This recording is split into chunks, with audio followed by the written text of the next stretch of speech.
Day of the Samurai is a sequel to Night of the Ninja from earlier this season. It was written by Steve Perry and directed by series co-creator Bruce Timm. It's one of the more sophisticated episodes I've reviewed so far, with plenty of subtitles for the Japanese language scenes, the legend of an ancient fighting technique, and a climactic battle on the side of a volcano. On paper, this episode probably looked great. However, the extremely poor animation by Blue Pencil SI pretty much sunk the ship for me on this last rewatch. After being defeated by his old rival Bruce Wayne in Gotham City, Kyodai Ken pops back up at his former sensei's dojo in Japan to kidnap his new prize student Kyai. In exchange for her safe return, Kyodai wants the location of an ancient scroll that contains instructions for a deadly fighting technique, considered centuries earlier too dangerous to be taught. Yoru-sensei decides to call in Bruce Wayne, hoping his friend Batman would be able to help the situation. Bruce and Alfred then fly to Japan as the Dark Knight tries to secure Kyai's safe passage home, while also attempting to stop Kyodai from finding the deadly martial arts knowledge. There's no real way to ignore this. Day of the Samurai is one of the worst looking episodes of the series. The inconsistent and unrelenting awkward movement was ridiculously distracting. And it's not even just the movement. The layers are off, with characters stepping over foreground elements, and this shot here of the background not changing as we cut to another angle made me double take. It's such an obvious blunder. It's like they thought slightly zooming out would make the shot look different enough, but it actually makes it worse. It's a shame, because Bruce Timm was clearly trying to tell this epic story here, and a lot of the shots reflect that, but the execution really did this episode a massive disservice. The story by Steve Perry, who also wrote Night of the Ninja, Mudslide, and more, was pretty decent, but I think a lot of it was reliant on the visuals and atmosphere, both of which are subpar. The music by Carlos Rodriguez is fine, but it doesn't quite lift this episode up like a lot of the other scores from lesser installments do.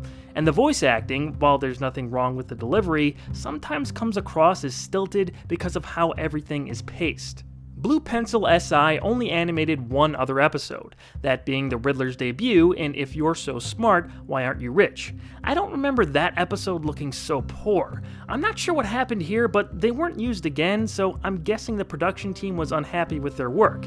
I don't mean to be too hard on the looks of the show, but when you jump from an episode that is of such high quality to this, it's a bit jarring.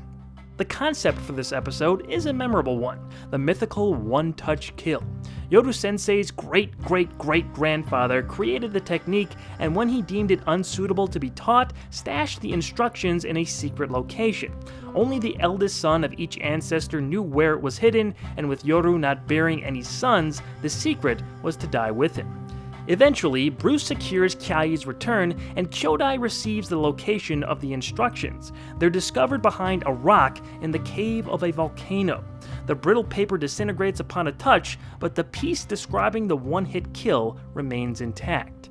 After Kyodai kidnaps Alfred, Batman confronts his old enemy on the side of that same volcano, now readying for an eruption. Because of his fighting style, Kyodai figured out Bruce and Batman were one and the same following their last confrontation in Gotham. Bruce unmasks and they duke it out once and for all. Eventually, Kyodai lands the one-touch kill, but after feigning death, Bruce rises and the battle continues. Kyodai then becomes isolated on a rock with lava flowing around it. After refusing Bruce's help, an explosion seemingly ends Kyodai for good. He never showed up again, but Yoru's prize student Kyai does make an appearance in Batman Beyond. Bruce later reveals to Alfred that he knew where the death blow spot was thanks to a visit to Ken's hideout. A dummy he had strung up was worn out particularly in one specific spot. Wayne wore a pad to block that part of his body.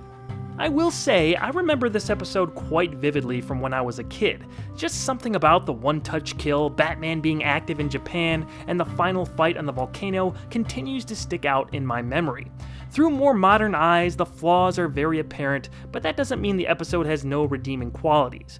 All in all, I don't think this one is worth rewatching, but if you remember it as well as I do, you might enjoy the trip down memory lane.